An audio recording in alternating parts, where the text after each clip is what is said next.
channel Ngulik Horor.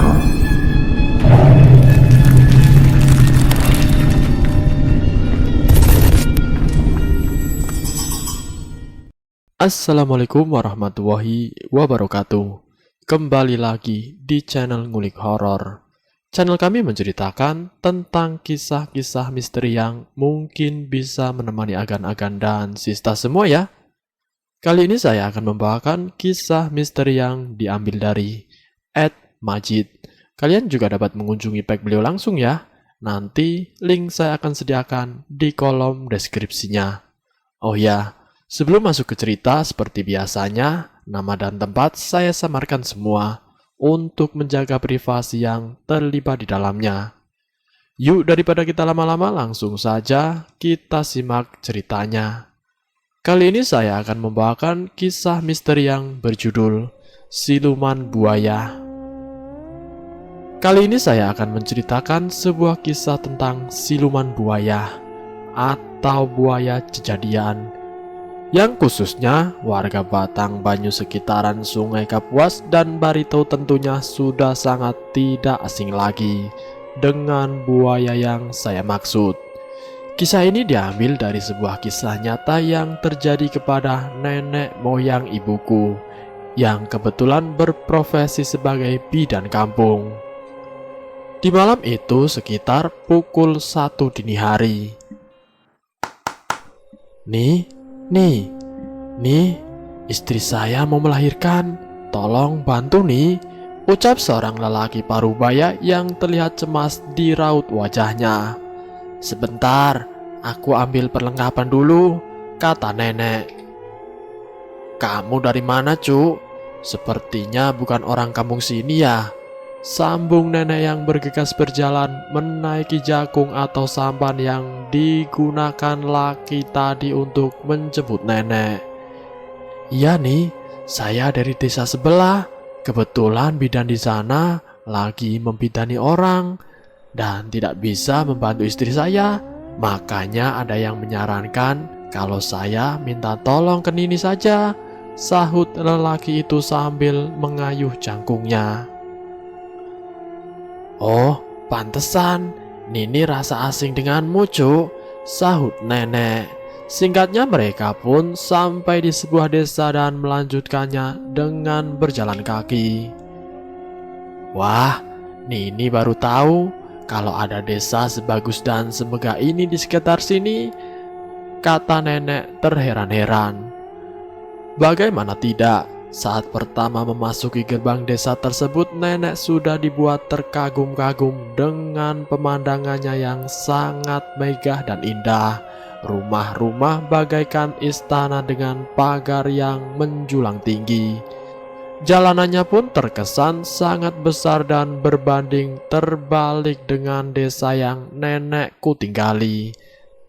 Tidak beberapa lama mereka pun sampai di rumah yang paling besar. Assalamualaikum, kata nenek memberi salam. Waalaikumsalam, ayo langsung saja masuk nih, sahut lelaki tersebut sambil mengarahkan nenek ke sebuah kamar yang di dalamnya sudah ada seorang wanita yang berbaring di atas kasur. Terlihat wanita tersebut sedikit kesakitan sambil memegang-megang perutnya dan berkata, "Aduh nih, aku sudah tidak kuat. Sakit nih, sakit." Nenek pun langsung duduk dan mengusap-ngusap perut wanita itu, sambil sesekali merayunya agar tetap tenang dan fokus untuk menghajan. Nenek pun kemudian mendorong perut wanita itu saat si wanita sedang menghajan perutnya. Ketuban pun pecah dan tidak membutuhkan waktu yang lama sang bayi pun keluar. Namun di sini yang membuat nenek terheran-heran adalah yang keluar tidak hanya satu bayi, melainkan ada 3, dan mereka kembar. Nenek pun bergegas membersihkan tembuninya dan langsung membantu mencuci bekas noda darah akibat melahirkan. Singkatnya, setelah semuanya selesai, nenek pun izin pamit untuk pulang. Namun sebelum nenek berdiri, sang lelaki yang tidak lain adalah suami dari wanita yang melahirkan tersebut langsung memberikan satu wadah kunyit dan beberapa lembar uang dan hingga bingkisan lain berupa ketan matang lengkap dengan wadahnya untuk dibawa pulang. Namun nenek hanya menerima bingkisan tersebut dan menolak kunyit itu dengan alasan, "Di rumah Nini masih banyak kunyit, Cuk. Bahkan Nini pun punya banyak tanaman kunyit." Namun lelaki itu memaksa supaya nenek mau menerima semua kunyit-kunyit yang ia berikan. "Ayolah Ni, ambil. Saya mohon, Nini ambil semua kunyit ini," kata lelaki itu setengah memaksa. Namun Nini tetap menolaknya dan hanya mengambil satu tangkai saja yang seukuran jari kelingking untuk menghargai tawaran lelaki tersebut. Pada akhirnya sang lelaki itu pun mengalah dan membiarkan nenek mengambil satu tangkai kunyit saja. Kemudian mereka pun beranjak pergi meninggalkan desa yang sangat megah tersebut dengan menggunakan jukung. Dan tidak beberapa lama sampailah mereka di ujung desa dan nenek pun minta turunkan di sana. "Di sini saja, Cuk. Dari sini sampai rumah biar Nini jalan kaki saja. Lagi pula Nini baru sadar kalau jalan setapak di ujung kampung sini sangat bagus," ucap nenek. "Jangan Nih, saya antarkan Nini sampai ke batang depan rumah Nini saja, seperti saya menjemput tadi," sahut lelaki itu. "Sudah, di sini saja, Cu. Kasihan istri kamu habis melahirkan. Kalau bisa jangan ditinggalkan lama-lama ya, Cu," ucap nenek menjelaskan. Lelaki itu pun mengalah dan menghela nafas panjang sambil berkata, "Baiklah Nih, Nini hati-hati di jalan ya Nih. Jalannya pelan-pelan saja. Saya pamit kembali ya Nih. Assalamualaikum," lanjut lelaki itu sambil memberi salam. "Waalaikumsalam, Cu," sahut Nini. Lelaki itu pun berbalik arah dan nenek pun berjalan menuju kampung. Perlahan-lahan jalan yang tadinya terasa besar tiba-tiba berubah menjadi sempit hingga menjadi semak-semak yang sebagian ada yang berduri. "Lah, tadi bukannya jalan ini sangat bagus. Kenapa bisa jadi seperti ini?" gumam nenek. Perlahan-lahan nenek pun menyusuri semak tersebut hingga akhirnya beliau menemukan jalan setapak kecil yang sebenarnya, di mana jalan tersebut sangat kecil, namun memang mengarah ke ujung ke dalam kampung. Kurang lebih setengah jam kemudian nenek pun sampai di rumahnya. Beliau langsung duduk sambil mengerut-ngerutkan kakinya yang terasa pegal akibat berjalan di semak-semak tadi. Sambil mengurut kakinya, beliau pun teringat akan suatu bisikan yang diberikan oleh lelaki yang menjemputnya tadi. Perlahan-lahan beliau membuka kantong kresek itu. Ketika terbuka, alangkah terkejutnya beliau. "Hah? Apa-apaan ini?" Saat kantong kresek itu dibuka, semua makanan dan bingkisan yang diberikan oleh lelaki tadi telah berubah menjadi benda-benda aneh seperti beberapa uang yang berubah menjadi beberapa lembar daun kering, wadah ketan matang yang berubah menjadi tengkorak kepala monyet, dan bingkisan-bingkisan lain berubah menjadi sabut kelapa. Namun kunyit yang tadinya hanya nenek ambil satu tangkai saja, kunyit itu berubah menjadi emas murni. "Pantesan dia bersikeras menyuruhku mengambil satu wadah itu. Ternyata itulah pikarasnya," gumam nenek. Pikaras adalah sebuah bentuk seserahan atau rasa terima kasih dari seseorang yang dibantu melahirkan oleh bidan kampung, di mana bidan kampung sini tidak pernah mematok harga untuk setiap orang yang dibantu. Istilahnya ya sukarela saja. Dikasih ya diterima, kalau tidak ya tidak apa-apa. Karena secara harafiah, bidan kampung di sini niatnya membantu dan menolong dengan ikhlas tanpa pamrih, termasuk ibu saya sendiri. Bertahun-tahun telah berlalu, nenek pun sudah mulai lupa dengan kejadian aneh yang dialaminya dulu. Nenek tetap pada profesinya sebagai bidan kampung dan tukang urut, hingga pada suatu malam sekitar pukul 10 malam, terdengar suara ketukan pintu. Assalamualaikum nih. Nenek yang sedang berbaring di kamar kala itu pun langsung berdiri dan menuju ke pintu depan sambil menjawab salam. Waalaikumsalam. Setelah pintu dibuka, nenek pun mengerutkan dahinya sambil mengingat-ingat sosok lelaki yang ada di bibir pintunya tersebut.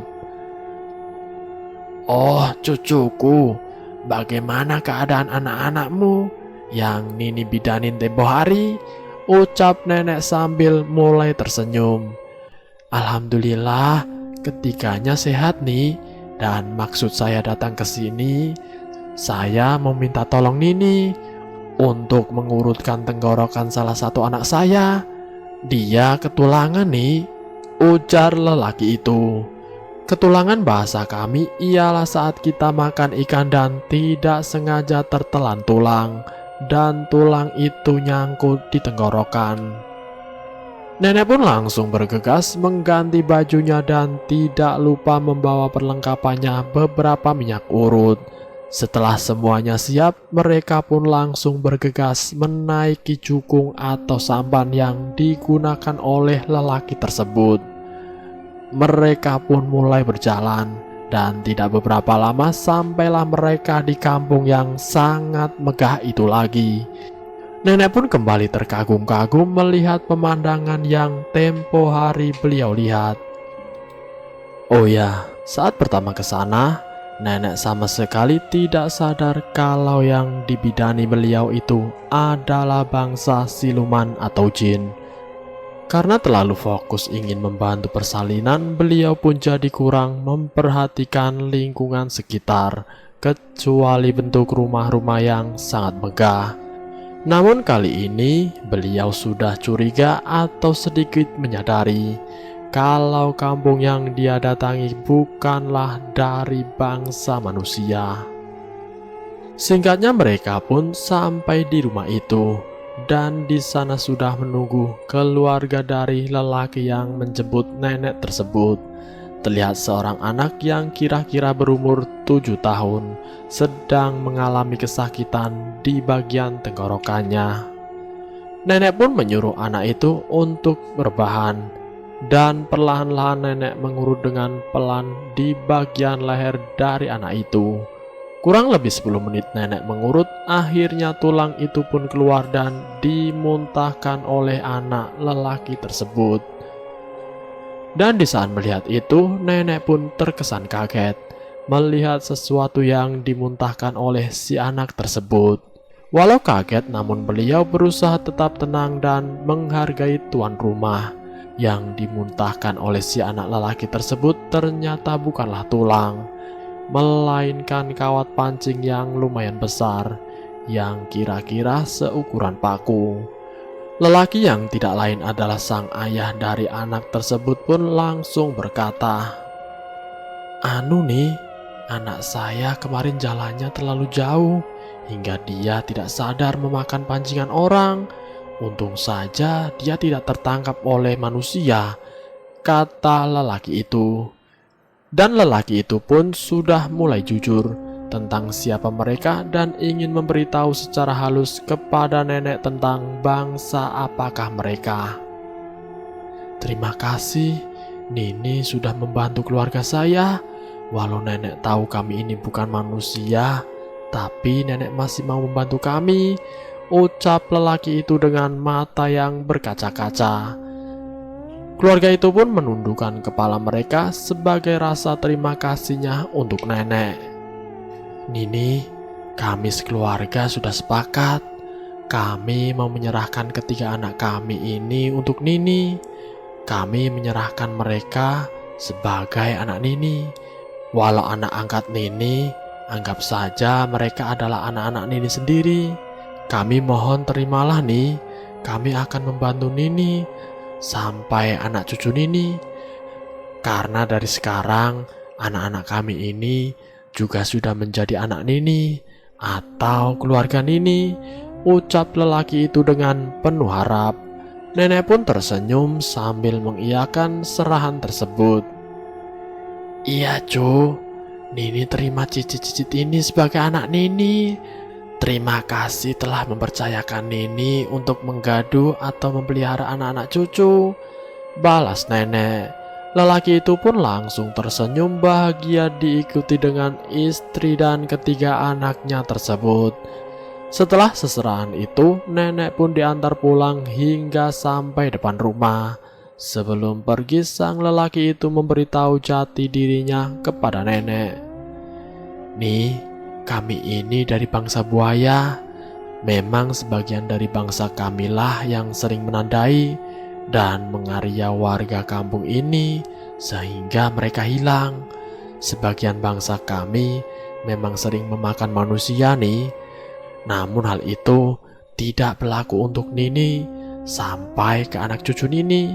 Karena Nini sekarang sudah kami anggap seperti keluarga sendiri, ucap lelaki itu menjelaskan. Mangariau bisa diartikan sebagai terhipnotis. Banyak orang kampung mamaku dulu yang hilang ditandai dan dikariau buaya siluman. Orang yang kena tandai biasanya akan menjeburkan dirinya ke sungai saat sudah tiba masa-masa kariau atau hipnotis dari bangsa buaya tersebut. Dan orang yang dikariau sudah pasti tidak sadar sehingga dia terjebur ke sungai dan di sungai itu sudah ada buaya yang menunggunya. Nenek pun tersenyum dan mengucapkan terima kasih kepada lelaki tersebut hingga dia pamit untuk pulang dan sampai hari ini tidak pernah kelihatan lagi setelah seserahan itu. Benar saja di depan lanting atau tempat mandi di pinggir sungai sering muncul 3 ekor buaya. Namun anehnya yang melihat hanya nenek beserta keluarganya saja. Sementara orang lain tidak bisa melihatnya. Namun bisa terlihat jika buaya tersebut memang ingin menampakkan wujudnya kepada orang lain.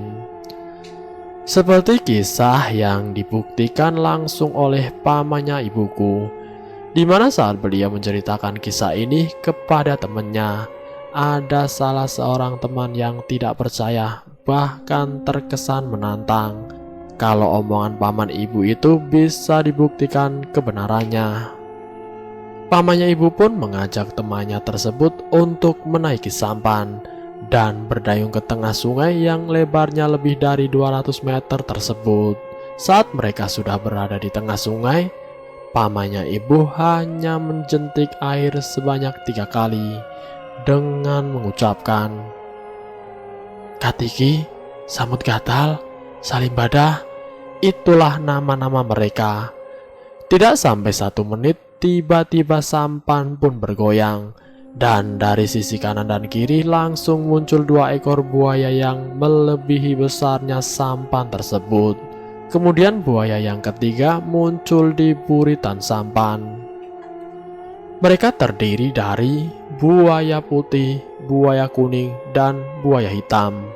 Tanpa dikomandai, buaya-buaya itu pun langsung menyeret sampan mereka dengan sangat kencang hingga berpuluh-puluh meter, dan setelah itu masuk lagi ke dalam air.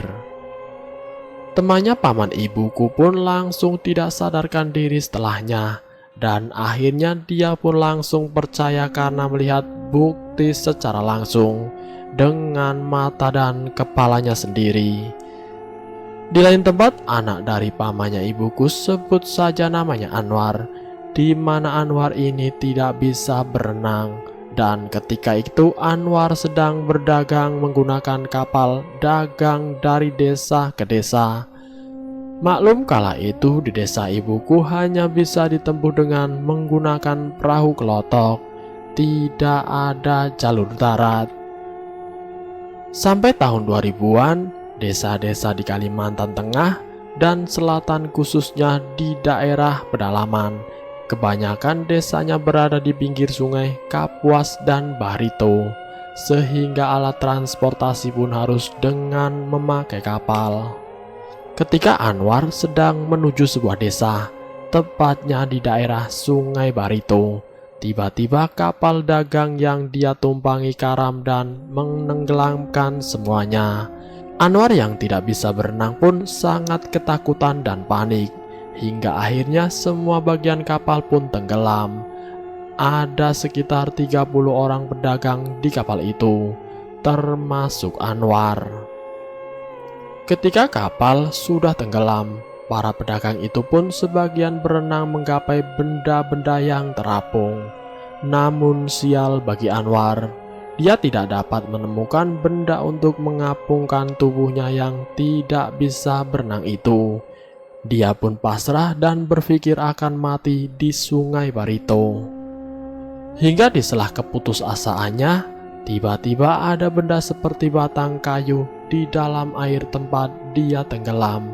Benda itu perlahan-lahan muncul ke permukaan dengan tubuh Anwar yang berada di atasnya.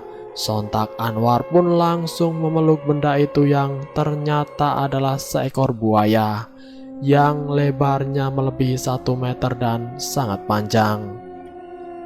Buaya itu pun dengan cepat langsung membawa Anwar ke tepian sungai, hingga Anwar sampai meraih dahan pohon dan menaikinya.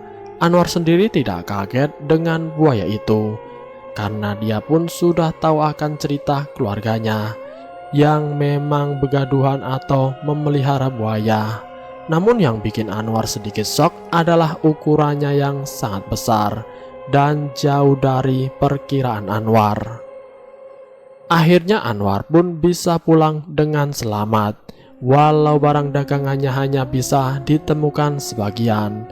Pernah juga dalam satu kejadian, ibuku yang notabene tidak bisa berenang sama sekali saat itu sedang berjalan di titian kayu melewati sungai.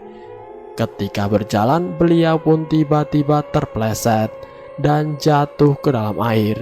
Saat jatuh, beliau pun langsung tenggelam tanpa tahu caranya mengapungkan badan. Namun ketika tenggelam beberapa meter, tiba-tiba saja ada sebuah benda keras seperti batang pohon yang berada tepat di bawah kaki beliau. Benda itu mendorong ibu dengan sangat kencang ke permukaan air, sehingga beliau pun dapat menggapai tiang dari jembatan tersebut dan akhirnya pegangan di sana. Sambil berteriak minta tolong dan warga pun kemudian mengevakuasi ibu hingga selamat.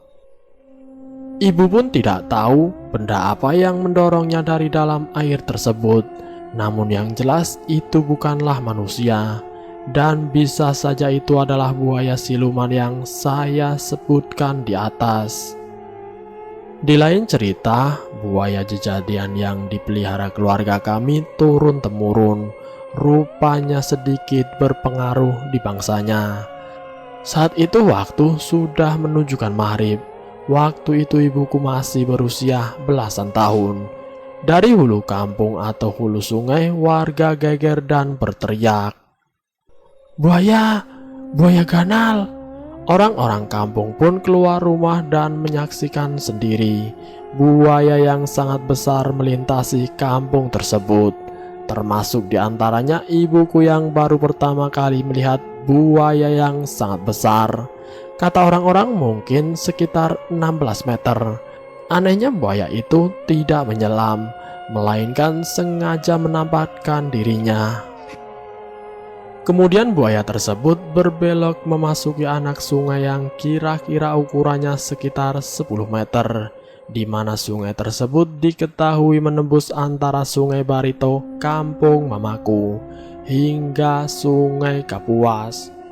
Dan buaya tersebut pun perlahan-lahan menghilang menyusuri anak sungai tersebut. Keesokan harinya, Warga kampung pun kembali dihebohkan karena pawang buaya kampung ibuku malamnya telah bermimpi didatangi sosok buaya yang sangat besar. Buaya itu pun menjelma menjadi seorang lelaki parubaya. Dalam mimpinya sosok itu pun berkata, "Mohon maaf, saya telah membuat kampung kalian menjadi gempar dengan kehadiran saya melewati sungai kalian. Saya datang ke daerah sini karena menjenguk keluarga saya yang sedang sakit," ucap buaya itu dalam mimpi. "Harusnya kamu kasih saya mimpi dulu sebelum melewati sungai ini, biar saya bisa memberitahu warga agar tidak panik," kata sang pawang. "Sekali lagi saya mohon maaf, saya tidak berani memberitahu Anda perihal itu karena saya takut penjaga teluk mengetahui keberadaan saya di sini. Dan itulah alasan kenapa saya memilih masuk melewati anak sungai untuk sampai ke Sungai Kapuas hingga akhirnya bisa pulang ke Samarinda. Saya tidak berani melewati teluk di hilir sungai karena di sana dijaga 3 buaya bersaudara yang sangat besar. Sampaikan maafku kepada warga kampung," ucap siluman buaya yang menjelma menjadi manusia tersebut. Setelah itu sang pawang pun terbangun dari mimpinya dan beliau pun memberitahu warga perihal mimpinya itu tentang 3 ekor buaya yang jadi gunduhan keluarga kami turun-temurun. Sampai sekarang buaya itu masih ada di Sungai Barito. Dan terkadang mereka pun diberi makan 1 tahun sekali dengan lakatan atau ketan hingga bubur merah bubur putih. Mohon maaf, kami tidak bermaksud menyimpang dari ajaran agama.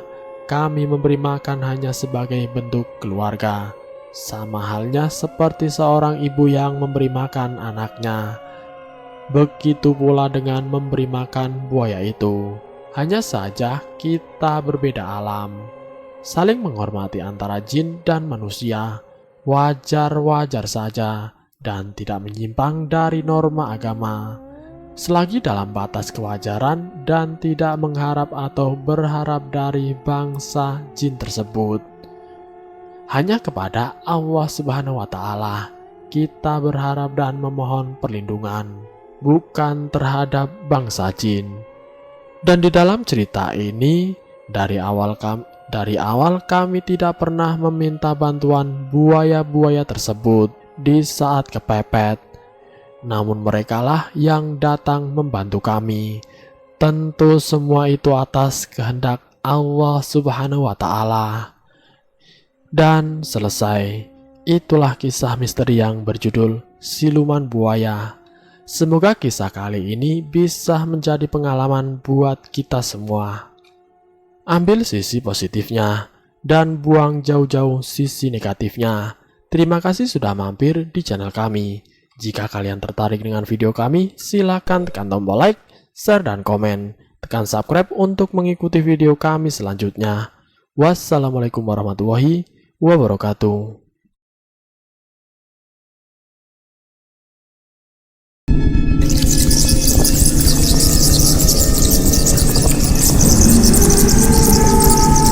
Selamat datang di channel Ngulik Horor.